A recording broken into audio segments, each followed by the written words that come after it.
18 Minuten vor 7 Uhr. Guten Morgen am Freitag. Zum Glück dreht die Welt so, wie sie dreht.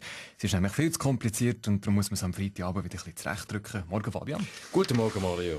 Ready? Und wie? Was haben wir alles? Giro, Mörgeli, Köppel, Blocher. Es wird wüster. Zum Glück ist Freitag. Mit dem Fabian Unterdecker. Ich meine, das muss man sich mal vorstellen, oder? Ein Drittel von der Zürcher Sittenpolizei ist im Rahmen von einer Razzia gegen einen Milieuclub verhaftet worden. Amtsmissbrauch, Bestechung, so der Verdacht.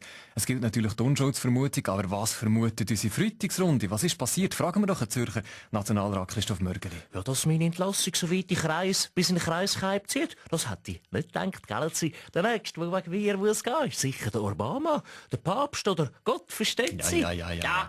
Oh, grüner Nationalrat Bastian Giro, was wollt ihr in dieser Debatte? Der hat doch Puffbesuch nicht nötig, ihr seid jung verheiratet. Ja, okay. Es geht gar nicht um mich. Ja gut, schade eigentlich.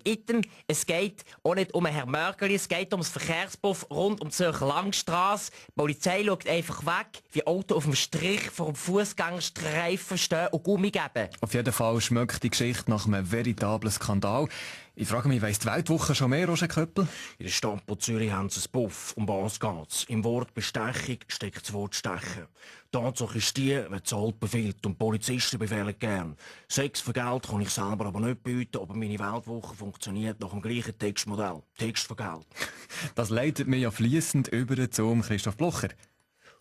Füg, Köppel, die Heimat bietet Zucker. Wenn doch einfach alle die EU, respektive ihre Bürgerinnen. Da ein bisschen mehr Anstand gegenüber dem Nachwuchs da aus dem Osten. Da lobe ich mir doch der weltoffene Kosmopolit Roger Federer. Ja gut, oder? Auch im Tenniszirkus hört man so einiges über Sex- und Drogenmilieu, oder? Überall Schläger, Balls, weisse Linien, oder? Aber die einzige Nutte, die ich kenne, ist der Djokovic, oder? Für einen Turniersieg macht er alles, oder? Sogar gewinnen. Gut, die Chance ich bin's am Morgen. Krass, die Zürcher Schmier. Aus Respekt remix ich grad meinen Hit. Helden und Legenden.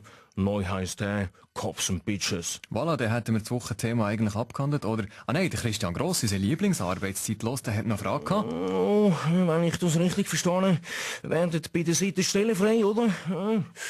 Andererseits bleibst du als Trainer ja nie lang bei Seite.